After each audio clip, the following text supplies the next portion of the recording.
Hi hello friends, இன்றைக்கி எந்த ஒரு ரெசிப்பும் இல்லைங்க. பொங்கலுக்கு ரெடி பண்ண வீடியோ தாங்க போட போகிறோம். கரும்பு வாங்கினோம். வீட்டில் உள்ள குழந்தைங்கள்லாம் வந்து கரும்பு கேட்டாங்க.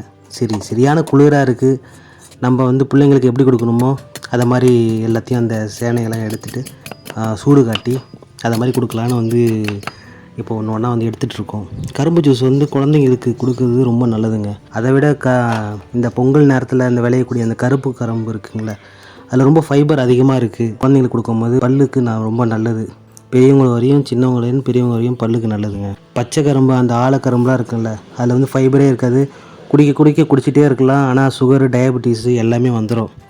இதனால் என்ன ஆகுறது, நம்ம வந்து வாழ்வியல் நோயை வந்து எதிர்கொள்ளக்கூடிய நேரமாக இருக்குது. அதனால் நம்ம இதை மாதிரி குழந்தைங்களுக்கு வந்து விவசாயத்துலேன்னு வரக்கூடிய அந்த பச்சை கரும்பு இல்லாமல் இதை மாதிரி கரும்பு கொடுக்கணும்.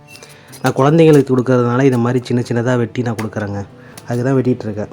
வெட்டிட்டு அவங்க எடுத்து சாப்பிட்றதுக்கு அந்த சிம்பு இருக்குல்லங்க, அதெல்லாம் எடுத்துகிட்டு கொடுத்ததுனால அவங்களுக்கு கொஞ்சம் சாப்பிடவும் கொஞ்சம் ஈஸியாக இருக்கும். கார்ப்பரேட் கம்பெனிக்காரன் வந்து விளைவிக்கக்கூடிய அந்த பச்சை கரும்பை கொடுக்காம விவசாயிகள் விளைவிக்கக்கூடிய அந்த கருப்பு கரும்பு கொடுங்க.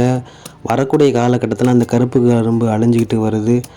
சீசன் நேரத்தில் வரக்கூடிய தர்பூசணி பழம், சோளம், நொங்கு, பதநீர் இதெல்லாம் வந்து நம்ம குழந்தைங்களுக்கு கொடுக்குறது ரொம்ப நல்லதாக இருக்குது. அந்தந்த காலகட்டத்தில் வரக்கூடிய எல்லா பொருட்களும் குழந்தைங்களுக்கு கொடுக்கணும். இதை மாதிரி நமக்கு ஆரோக்கியமான விஷயத்தை நம்ம குழந்தைங்களுக்கு கொடுத்தா ரொம்ப தெம்பாக இருக்குங்க.